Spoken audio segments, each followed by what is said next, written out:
जय श्री राम दोस्तों स्वागत है आज की इस वीडियो में।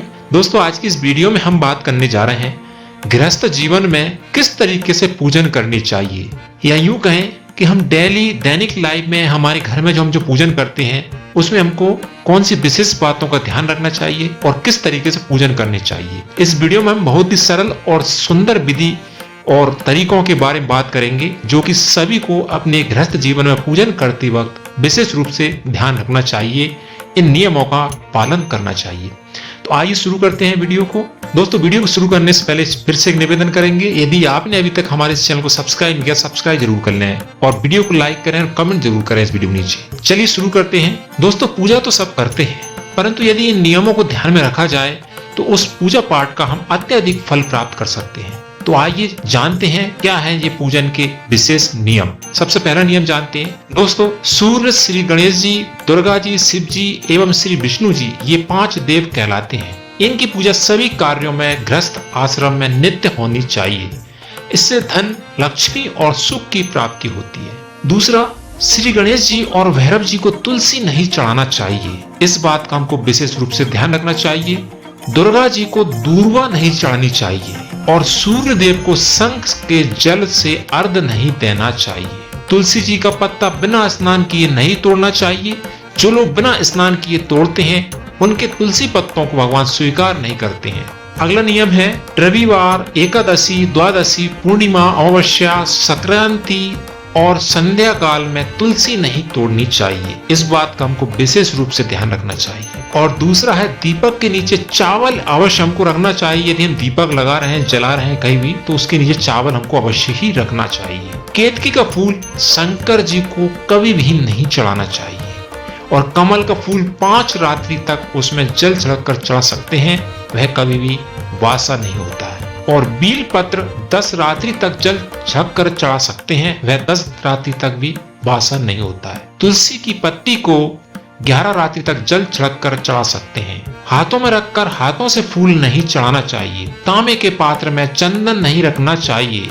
दीपक से दीपक नहीं जलाना चाहिए। जो दीपक से दीपक जलाते हैं वे रोगी हो जाते हैं। अतः जब भी हमको एक नया दीपक जलाना हो उसको अलग से ही हमको प्रचलित करनी चाहिए। पतला चंदन देवताओं को नहीं चढ़ाना चाहिए। प्रतिदिन की पूजा में मनोकामना की सफलता के लिए दक्षिणा अवश्य चढ़ानी चाहिए। दक्षिणा में अपने दोष दुर्गुणों को छोड़ने का संकल्प लेना चाहिए, अवश्य सफलता मिलती है और मनोकामनाएं पूर्ण होती है। अगला नियम हमको ध्यान रखना चाहिए, कभी भी चर्म पत्र या प्लास्टिक के जो पात्र होते हैं उनमें गंगा जल नहीं रखना चाहिए दोस्तों। जी हाँ दोस्तों, एक और नियम है, स्त्रियों और शूद्रों को शंख नहीं बजाना चाहिए। यदि वे बजाते हैं तो लक्ष्मी जी वहां से चली जाती है।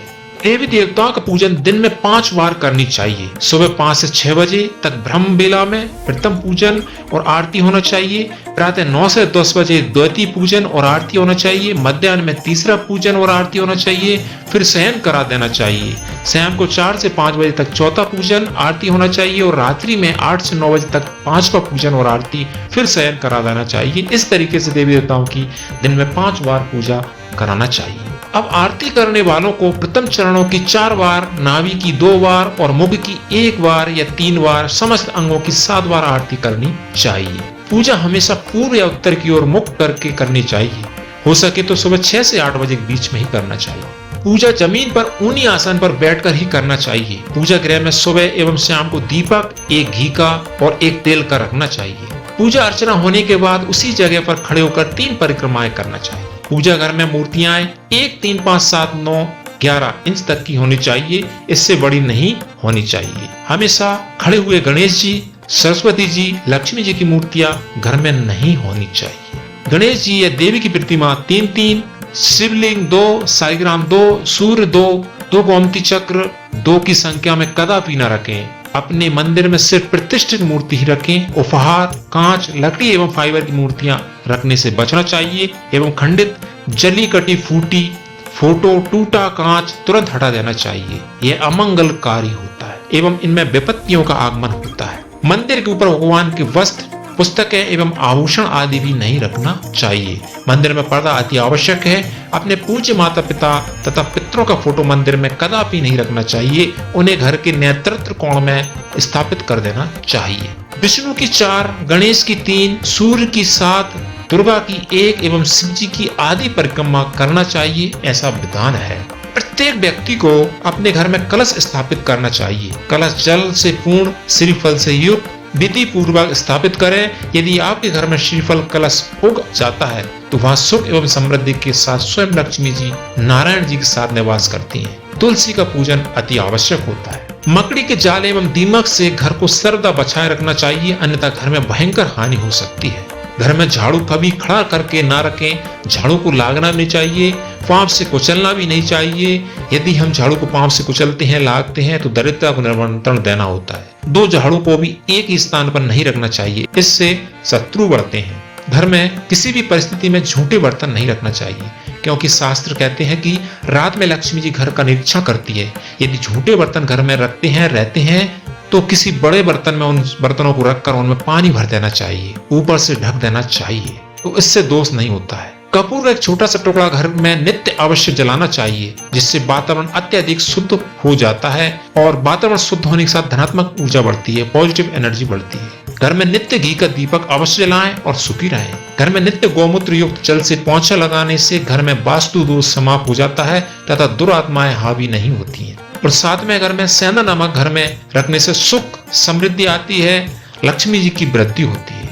रोज पीपल के वृक्ष के स्पर्श से शरीर में रोग प्रतिरोधकता क्षमता में वृद्धि होती है। अच्छा, साबुत धनिया, हल्दी की 5 गांठें, 11 कमल गट्टे तथा साबुत नमक एक थैली में रखकर तिजोरी में रखने से बरकत रहती है, बरकत होती है। दोस्तों, जिस घर में दक्षिणावर्त शंख होता है उसमें साक्षात लक्ष्मी एवं शांति का वास होता है, वहाँ मंगल ही मंगल होते हैं। पूजा स्थान पर 2 शंख नहीं होने चाहिए। घर में कभी कभी केसर के छींटे भी हमको देते रहना चाहिए, जिससे पॉजिटिव एनर्जी में बढ़ोतरी होती है। 1 मोती शंख, 5 गोमती चक्र, 3 हकीम पत्थर, 1 ताम्र सिक्का व थोड़ी सी नाग केसर एक थैली में भरकर घर में रखें, श्री लक्ष्मी जी की वृद्धि होती है।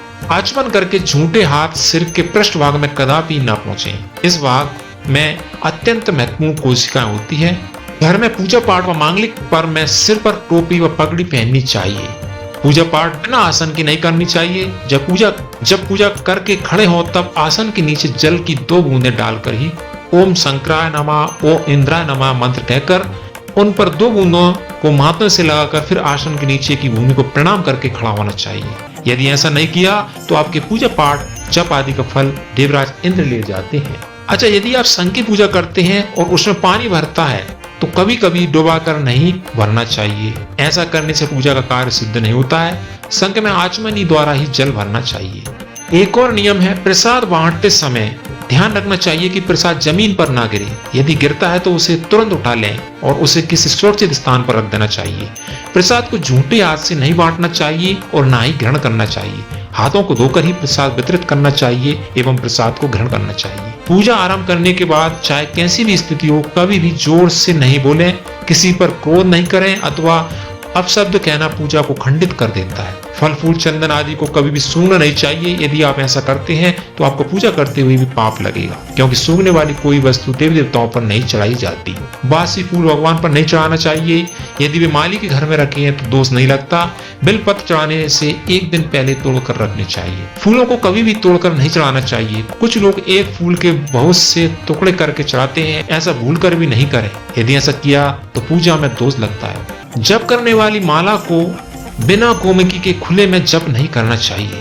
यदि बिना गोमुखी के जप होगा तो उसका फल भूत प्रेतों को प्राप्त होता है। तो दोस्तों, इस तरीके से गृहस्थी में पूजन करने के बहुत सारे नियम बताए गए हैं, जिसमें से कुछ विशेष नियम हमने इस वीडियो में आपको बताया, जो कि आपको पसंद लगेंगे। हो सकता है आप इन नियमों को पालन भी करेंगे, और आप यदि इन नियमों को पहले से पालन करते हैं तो बहुत अच्छी बात है।